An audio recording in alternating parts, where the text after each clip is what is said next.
more and more people, as the weather is pretty decent, are crossing the channel while they can. Presumably they're being told by the human traffickers, who are very good at their jobs, that all you got to do is land on the beaches or on whichever part of Britain you can find to step onto, and you will be there for the rest of time. We saw at the weekend an incredible story in the Mail, which was emanated from Richard Tice, about the questions that are asked by Home Office inquisitors of these people, and quite frankly, you wouldn't put them in charge of a whelk stand, would you? You wouldn't put them in charge of a pub. You know, you're 18, yeah. Well, you only look about 7, doesn't matter, give me a drink. And they just give them one, you know. Are you telling lies? Yes. Fine, you can come in. You know, it's incredible, isn't it? Well, indeed, it's even actually worse than what you say. There's grown adults who are claiming to be children who are then put into schools. Everybody can see what's happening, but it's like the emperor's new clothes. If you pretend not to notice, you somehow win some award from the liberal elite.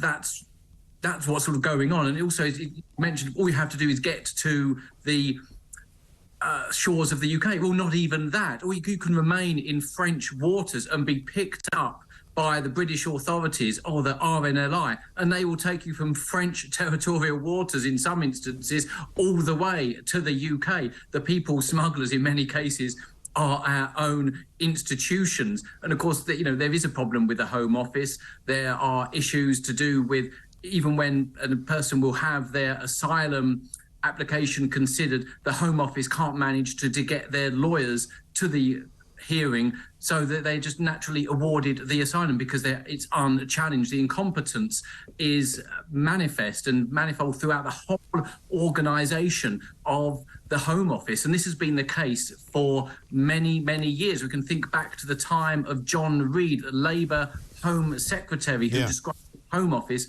as not fit for purpose. And of course, David Blunkett also warning about the issues to do with the amount of migrants coming and how it can shatter community cohesion within the UK. And this has happened in various instances. This has not been got to grips by the Conservative government nor by the Labour government before. And there's an absolute unwillingness to do so, an incompetence. But also, I really think that they want the cheap labour. That's what this comes down to. People are coming here for jobs, better paying jobs than they may have in their home country, but still would be exploited in the black economy, not necessarily paying taxes, being paid under minimum wage, but for some, that's winning the lottery. It's that bad. And so the pull factors are immense, and our own authorities are helping bring them over. Yeah. I mean, the point is this, though. They're coming here, but they're not actually being given jobs because they're being told they're not allowed to work. So, as you say, the only work they do is if they decide to shuffle off out of whichever hotel they've been put in and decide to do a bit of work for the local car wash, or a bit of work for the local drug dealers, or a little work for, you know, somebody delivering food. I mean, there was an arrest of about 20 people on mopeds in Brighton just the other week who were all delivering food for a well-known food delivery company, shall we say, without mentioning them, and they were all illegal migrants, and they'd all come on boats, and everyone's going, well, that's a bit of a surprise. Well, not to me, it isn't. Not at all. Indeed, you're absolutely right. There will be jobs available for them without, in the black economy, without union protection. It already undermines the whole notion of the welfare state in Britain, or people contributing. There's people working. They can just be summoned by an app to do some job somewhere, and these jobs are available.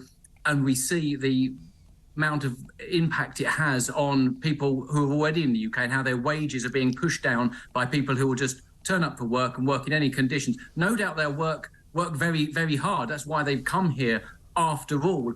But really, the priority in the UK should be about training up our own people who are in this country already, giving them the proper skills that they need, and then giving them a decent wage at the end of it, rather than bringing in more people and turning our country into a dump of cheap labour. Social dumping is what some people have called it, traditional people on the left who are worried about wages and conditions, terms and conditions for employers. And of course, also threatening community cohesion and driving up rent and transforming our cities. And so to this case, which we see now, where even, as you mentioned, the Mayor of London, Sadiq Khan, has said that people who are traditionally from this country and made up communities within London no longer represent London. Indeed, there's whole aspects of people. The East End of London, for instance, has been transformed and whole cultures have changed. And this has implications about the future of this country going forward. It does mean change. It does mean there's less social cohesion, and as people are atomised